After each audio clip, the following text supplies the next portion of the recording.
Hello students, आज मैं आपके सामने लेके आया हूँ decision to develop a proposal and technique. यानी प्रपोजल को कैसे डेवलप करना है और प्रपोजल को डेवलप करना है या नहीं करना है, इसका डिसीजन लेना। और उस डिसीजन लेने के पीछे हमारे पास कौन कौन सी टेक्निक्स अवेलेबल है। तो इसके लिए हमारे पास काफ़ी सारी टेक्निक्स तो अवेलेबल है, लेकिन पहले हमको ये निर्णय ज़रूर लेना पड़ता है कि ये हमको प्रपोज़ल लेना चाहिए या नहीं लेना चाहिए, प्रपोज़ल बनाना चाहिए या नहीं बनाना चाहिए। इसके पीछे यही रहता है कि हमको ये प्रोजेक्ट करना चाहिए कि नहीं करना चाहिए, ठीक है ना? इसमें हम बहुत सारे फैक्टर्स को असेस करते हैं, जैसे प्रोजेक्ट की फिज़िबिलिटी, हमारे ऑर्गेनाइजेशन के साथ अलाइन है या नहीं है, ऑर्गेनाइजेशन गोल्स के साथ अलाइन है कि नहीं, हमारे पास उसके लिए रिसोर्सेज अवेलेबल है या नहीं है, क्या क्या रिस्क आने वाली है, क्या क्या रिवार्ड्स हमको मिलने वाले हैं।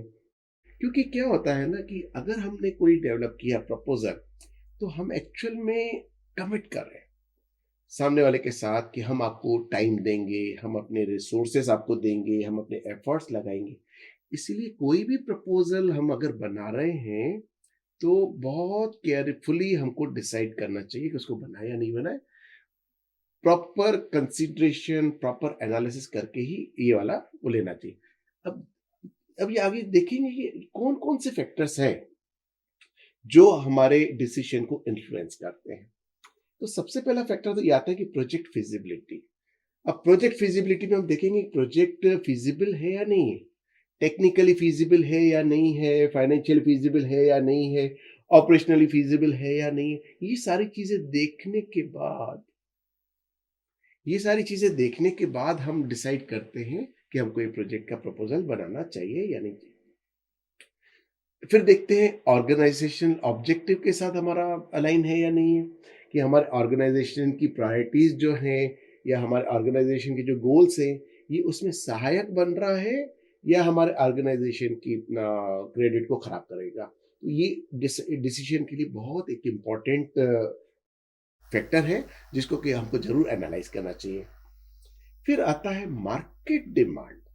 हमने प्रपोजल बना दिया, हमने प्रोजेक्ट ले लिया, लेकिन उस प्रोजेक्ट की मार्केट में डिमांड ही नहीं है, तो हमारे सारे किए धरे पे पानी फिर जाता है। तो ये एक जरूर देखना चाहिए कि हम जो प्रोजेक्ट के लिए ट्राई कर रहे हैं, उसका मार्केट में डिमांड कितना है। अगर मार्केट में डिमांड नहीं है, तो हम वो प्रोजेक्ट नहीं करेंगे। मार्केट में डिमांड होगा तो ही प्रोजेक्ट करेंगे ना। फिर हम करते हैं अपना जो है कंपटीशन को एनालाइज करते हैं। ये देखते हैं कि इस प्रोजेक्ट में और कौन-कौन से कॉम्पिटिटिव फर्म्स हैं, कॉम्पिटिटिव ऑर्गेनाइजेशंस हैं, जो हमको चैलेंज दे सकते हैं।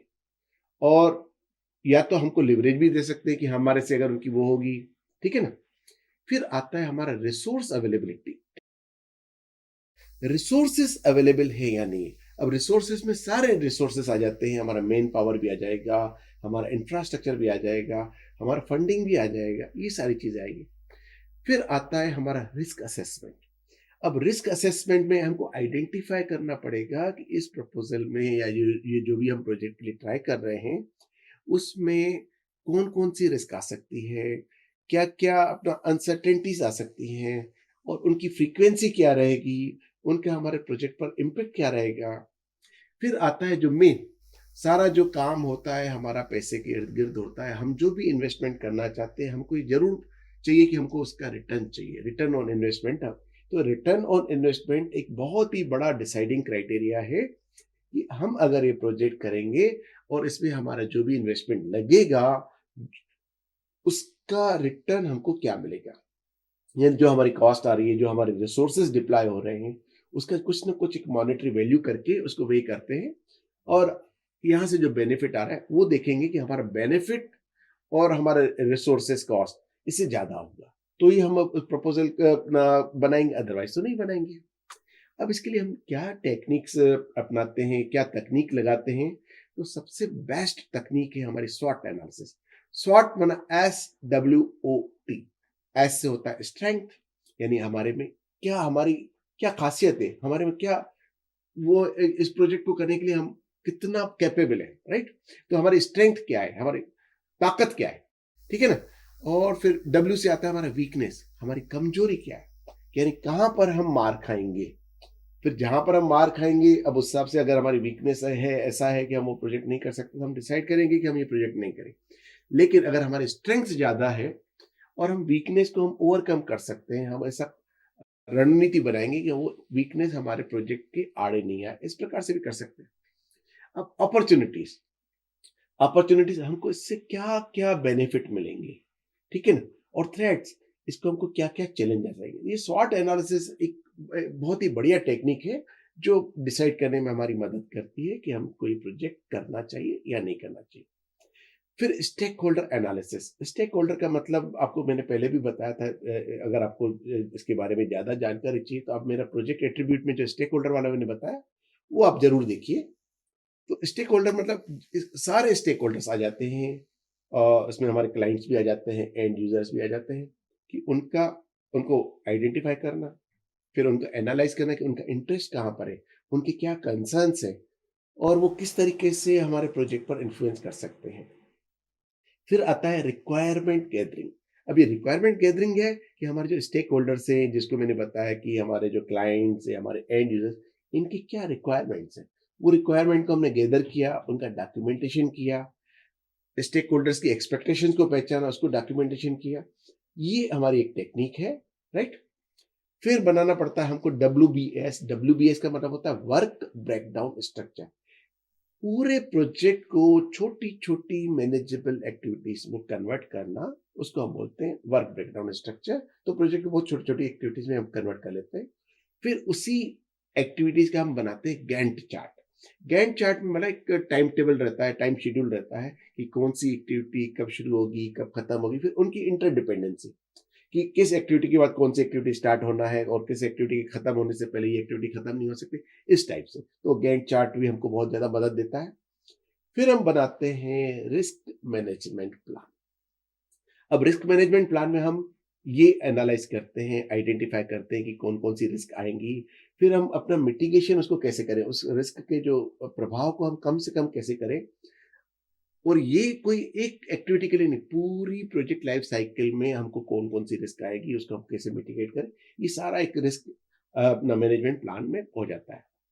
फिर आता है हमारा कॉस्ट बेनिफिट एनालिसिस कि हम क्या कॉस्ट लगा रहे हैं और उसमें हमारे क्या फाइनेंशियल हमको रिटर्न्स मिलेंगे, प्रोजेक्ट से हमको क्या फाइनेंशियल मदद मिलेगी, तो उससे क्या वायबिलिटी, आपका प्रोजेक्ट की वायबिलिटी निकल के आती है कि प्रोजेक्ट हमारा काम का है कि नहीं है। अब इसके लिए हम क्या प्रैक्टिसेस अप्लाई कर सकते हैं? सबसे पहला तो स्टार्ट अर्ली। हमको शुरुआत बहुत जल्दी करना चाहिए। जल्दी शुरुआत करने से हमको क्या फ़ायदा हो जाता है कि हमको रिसर्च के लिए टाइम मिल जाता है, प्लानिंग के लिए टाइम मिल जाता है, कोलैबोरेशन करने के लिए टाइम मिल जाता है। फिर दूसरा जो अपना है, इसका जो है कि हमको जो दूसरी प्रैक्टिस है कि हमको सारे डिपार्टमेंट्स को इन्वॉल्व करना चाहिए। हर डिपार्टमेंट से हमको एक-एक बंदा ले लेना चाहिए। सेल्स का बंदा भी होना चाहिए, मार्केटिंग का बंदा भी होना चाहिए, फाइनेंस का बंदा भी होना चाहिए, ऑपरेशन का बंदा भी होना चाहिए। इन सबको इन्वॉल्व करना चाहिए एज़ अ स्टेक होल्डर। फिर हमारा जो क्लाइंट है, क्लाइंट के हिसाब से अपने प्रपोज़ल को टेलर करना चाहिए, राइट? क्लाइंट के हिसाब से बनाना चाहिए, भाई क्लाइंट की क्या स्पेसिफिक नीड्स हैं, क्लाइंट्स की क्या प्रेफ़रेंसेस हैं, क्या क्लाइंट्स के चैलेंजेस हैं, उन सबको वो करना चाहिए। फिर हमको जो फ़ोकस करना चाहिए वैल्यू प्रोपोज़िशन पे कि हम क्या वैल्यू देंगे, हमारा जो प्रपोज़ल है, हमारा जो प्रोजेक्ट है, वो क्लाइंट को क्या वैल्यू देगा? क्या उसके पेन पॉइंट्स को कैसे एड्रेस करेगा और क्या सॉल्यूशंस देगा, वो हम पहले से ही उनको बता देते हैं। हमारा वैल्यू प्रोपोज़िशन का मतलब ये रहता है। फिर आता है रिव्यू एंड रिफाइन। जो भी हम प्रोजेक्ट प्रपोज़ल बनाते हैं, उसको हम रिव्यू ज़रूर करें। इसलिए रिव्यू करें कि हमको ये इंश्योर करना चाहिए कि प्रपोज़ल बहुत अच्छे से लिखा गया है, उसमें कोई गलती तो नहीं है और वो हमारे ऑर्गेनाइज़ेशन के गोल्स के साथ अलाइन्ड है या नहीं है। तो ये रिव्यू करेंगे, फिर उसको रिवाइज़ करेंगे, तो इससे ये हो जाता है। सो स्टूडेंट्स, आप लोगों ने देखा कि ये डिसीज़न लेना कितना महत्वपूर्ण भी है और कितना मुश्किल भी है। लेकिन अगर हम प्रोजेक्ट मैनेजमेंट की क्लास में हैं, तो हमारे पास टेक्निक्स भी हैं और अपना जो है प्रैक्टिसेस भी हैं। हम इसको अडॉप्ट करके बहुत अच्छे से डिसाइड कर सकते हैं कि इस प्रोजेक्ट का हमको प्रपोज़ल बनाना है या नहीं बनाना है। और अच्छे से प्रपोज़ल बनाने से हमारे उसका जो हमारा तो प्रोग्रेस होता ही होता है, हमारे ऑर्गेनाइज़ेशन का भी प्रोग्रेस होता है और ये बहुत ज़्यादा संभव है कि ये आपको आप हमारे को प्रोजेक्ट मिलने का चांस बहुत बढ़ जाता है। तो आज के लिए इतना ही। मैं अपने अगले लेक्चर में आपको बताऊँगा कि प्रपोज़ल प्रिपेयर कैसे किया जाता है और प्रपोज़ल में कंटेंट्स क्या रहते हैं। तब तक के लिए थैंक यू वेरी